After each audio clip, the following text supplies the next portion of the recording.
And you guys have seen this in your quadratics already, and we know when we have 2, we know we have 2 roots. Now, when it touches in one spot, that's going to show us the double root. Remember when you took this x squared equals 0, you took the square root of 0? There's your double root. And how we're going to tell your double root is, the double root bounces off the axis. It doesn't cross through it. So you might have a graph that's going like this, and whenever it hits the axis and doesn't pass through it, it's going to be a double root. So we're going to be able to tell a lot of these things from looking at this. All right.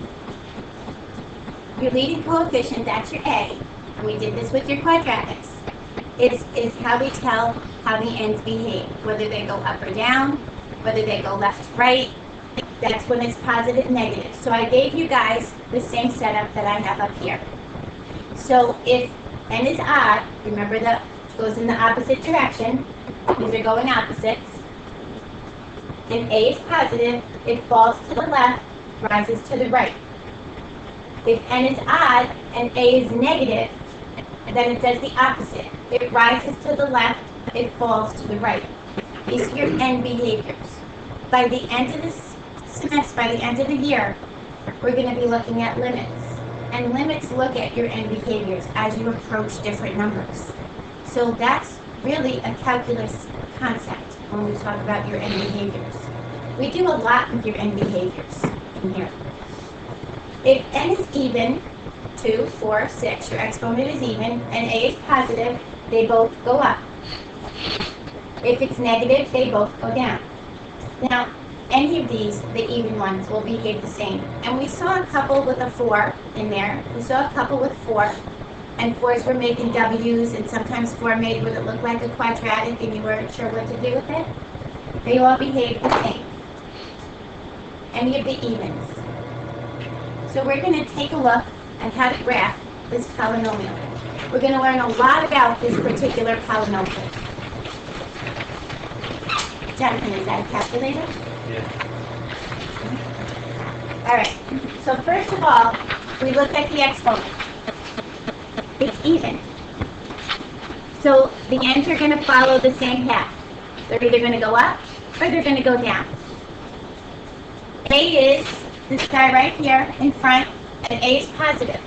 So let's talk about your end behavior. Which way are your ends going? Up. Both of them are going up. Your highest exponent is 4.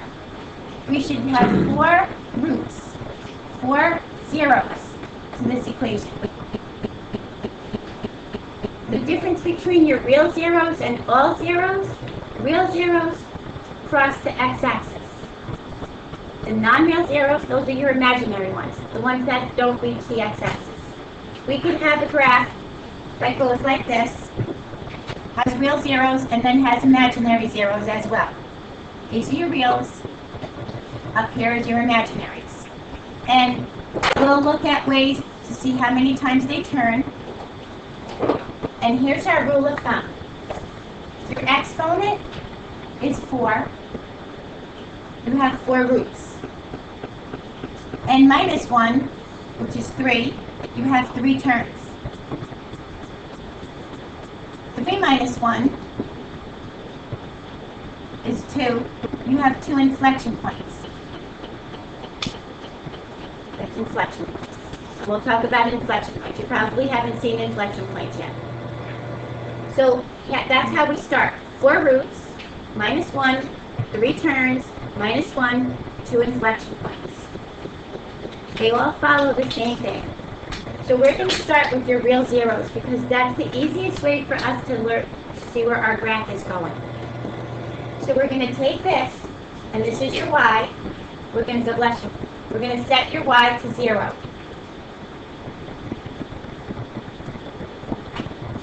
And we're going to factor. What can I factor out of this polynomial? X squared. I'm left with x squared minus x minus 20. Now I have a trinomial that I can factor.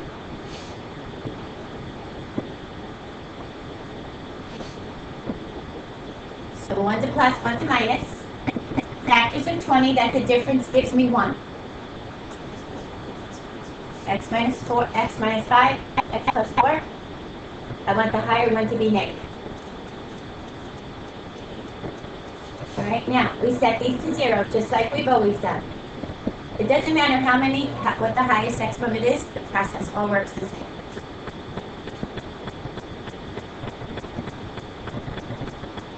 Here's your double root.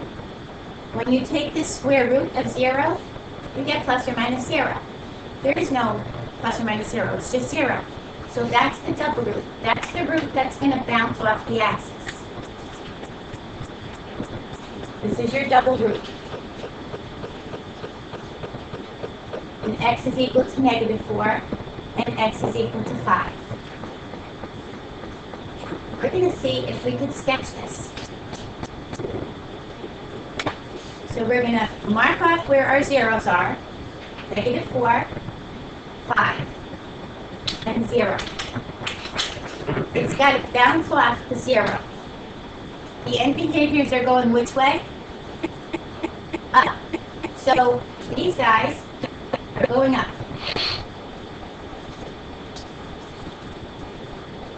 What do you think this is going to look like? A W. This guy is going to bounce off. It can't go this way. It's got to go like this. It's got to continue.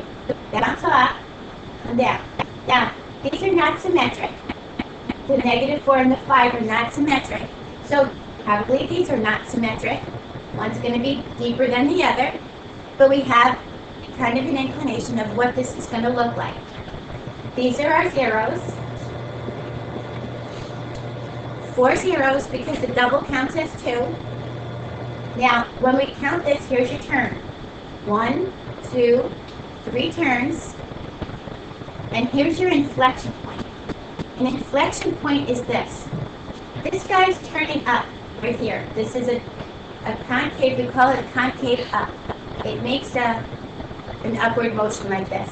This guy makes an upward motion too, a concave up. This in the middle, you see this little cave coming down? He's a concave down.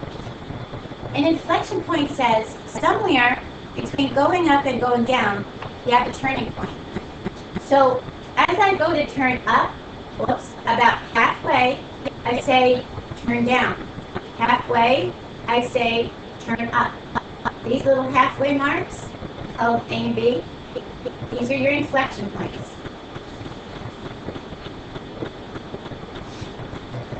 It's kind of like as you're going along, you're turning up, and then you say, whoops, I'm going to turn down. Halfway, oops, going to turn up again. So halfway through that turn is an inflection point. Not the same turn up as you guys do. Everybody pretty over there. All right, so we can tell a lot about this graph. Now, put this on your calculator and see what it looks like. See how close we are to this. Let's see how close we are. Do a zoom 6 because probably you left off in one of the applications we did.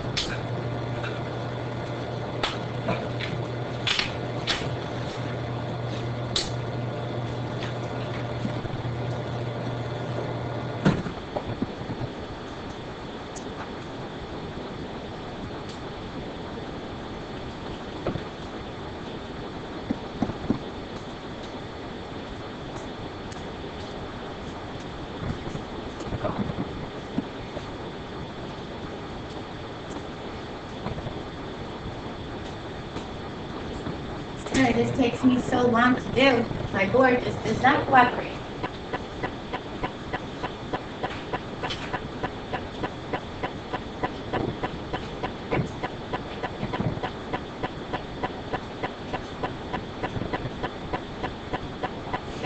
Alright, So let's see if this works. All right, here's your zeros. You see the 4, you see the 5, you see the 0. Now, I can't see where it turns. Should I change my window? Make it bigger. Which part? I want to push this down. What am I pushing down? Y min. So the window, just change your Y min. Probably it's got a little ways to turn, so make it like negative 30. Let's see if negative 30 shows us anything. It's still pretty far down. So I would just double that back.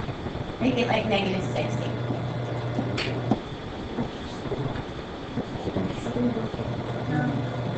Still no? Wow. Okay. Make it 150. My rule of thumb, I usually just keep doubling.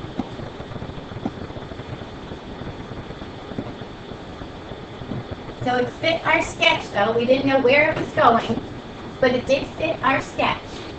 It opens up left and right, and see one is bigger than the other because this wasn't symmetrical. So is this an even function if I test it? No, Jonathan says no. It's not. It has to have symmetry over the y-axis.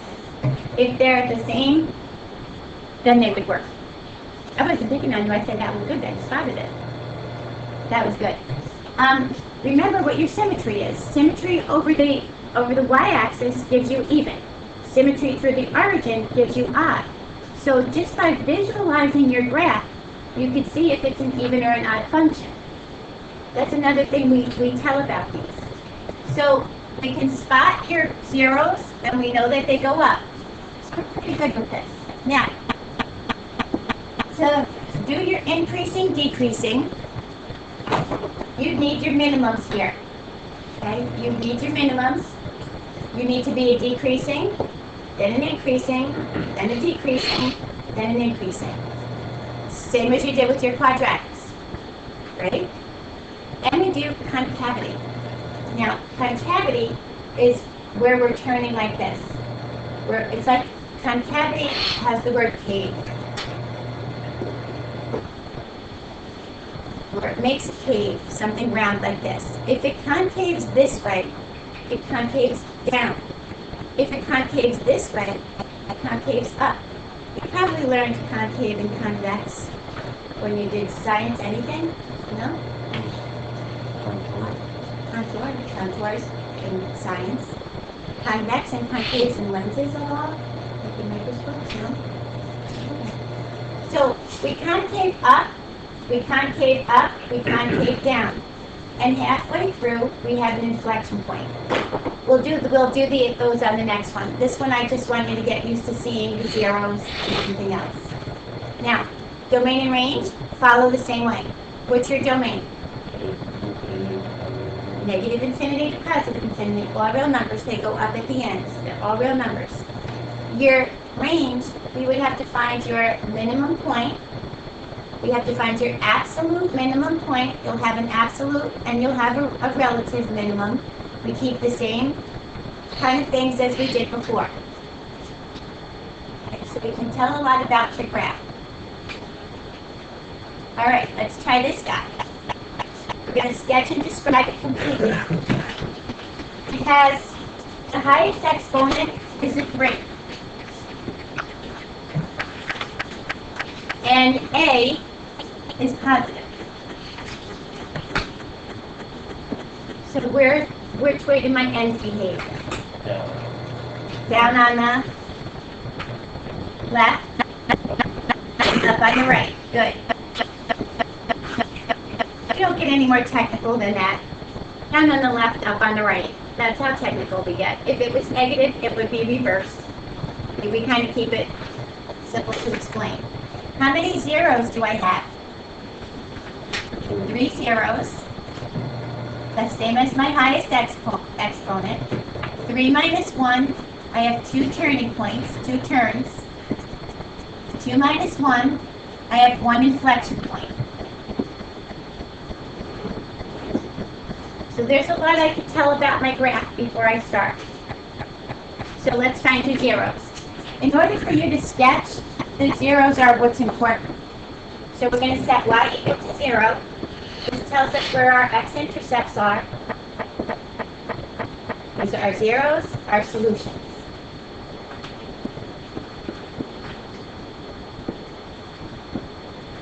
Okay, so what can we factor out? X squared. Don't worry about the fraction, it'll work itself out.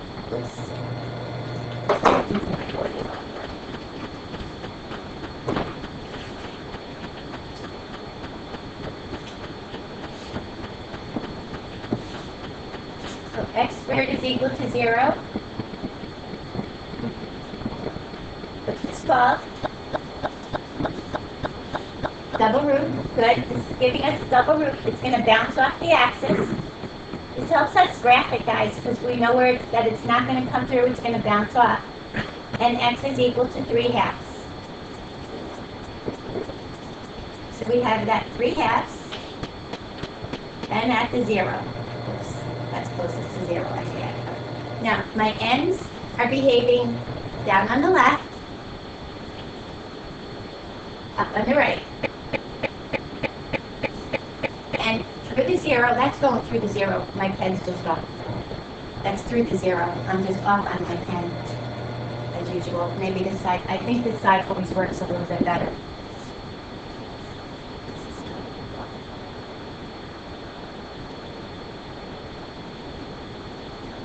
It can't go through the 0, it's got to bounce off. So where do you think this connects in between?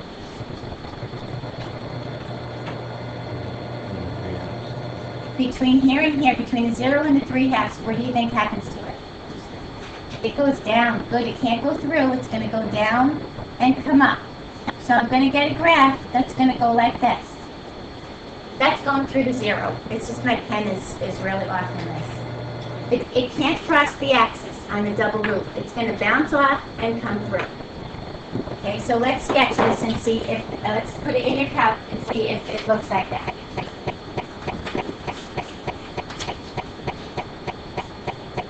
Go back to a Zoom 6 when you do this.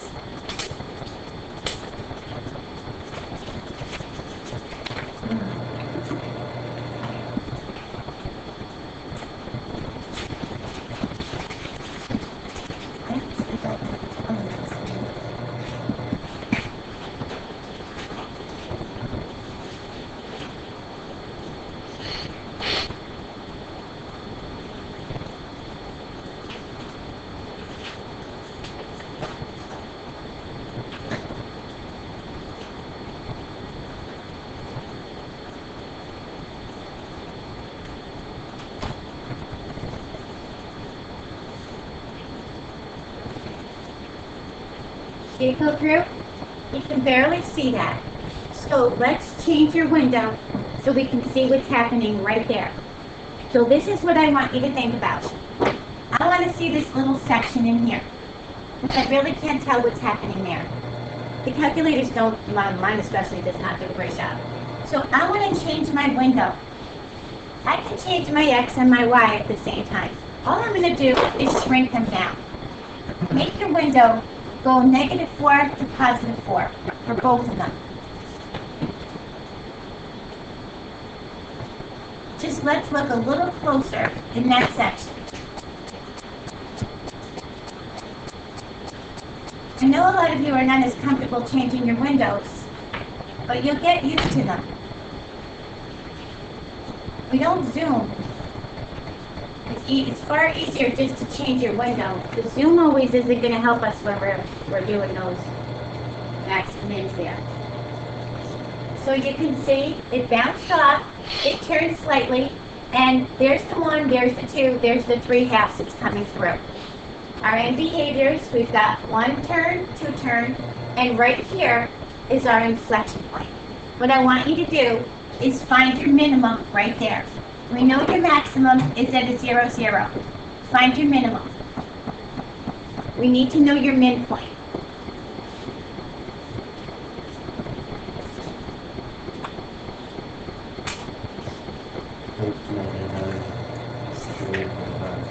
So let me see. So that's 1, right? That would be 1. -3. Did everybody get that? Yeah, your calculator, remember, does a little bit of weird things in here. This point up here is your 0, 0.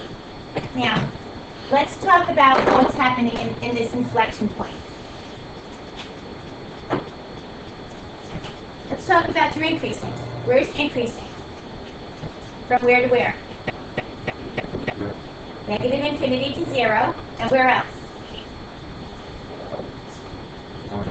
1 to infinity. Good. Where's it decreasing? 0 to 1. Good. Okay, let's talk about your concavities. Let's look for a cave.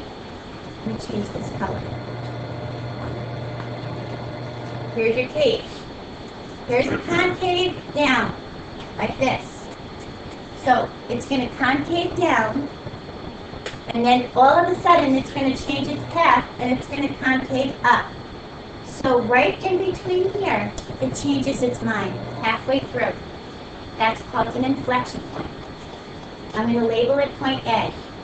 So we've got to find point A. This is our inflection point. I don't know if you remember when you took Algebra 2, you did standard deviations. I don't know if they explained to you guys. There's kind of an inflection going on in your curves as well of your standard deviation curve. There was an inflection point there. I don't know if they talked about it or not. I don't know, is this your first time you're hearing inflection? Yeah, probably. So, because it's halfway, the easiest way to do that is take the midpoint formula, but we're only doing the x's. Because the y's we're going to find on the calculator. So we need to find the point between 0 and 1. So you add these, divide by 2. So the x value is 0.5. That's the first part. To find your y, go to your calculator and do this. Second help value. And put in 0.5. And find your y. And your y is at negative 1/4, negative 0.25. Find your x by taking your average of the x's. Put it in your calc and find your y. Now this one would work out. We could average our y's easily. But sometimes it doesn't work out that way. So just put that in your calculator and find that value. So this is negative 0.25. Or 1/2, negative 1/4. From this, you can tell your concavities. You need to know this point. So it's basically you need to know your x point, because concavities work the same as increasing, decreasing. They go off your x's. So if we have a concave down, stay with me, you go from negative infinity till you stop at that inflection point to 0.5. From 0.5 to infinity, it changed its mind, concaved up.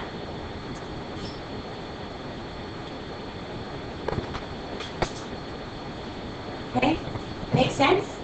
You're going off your x's just like you do your increasing, decreasing.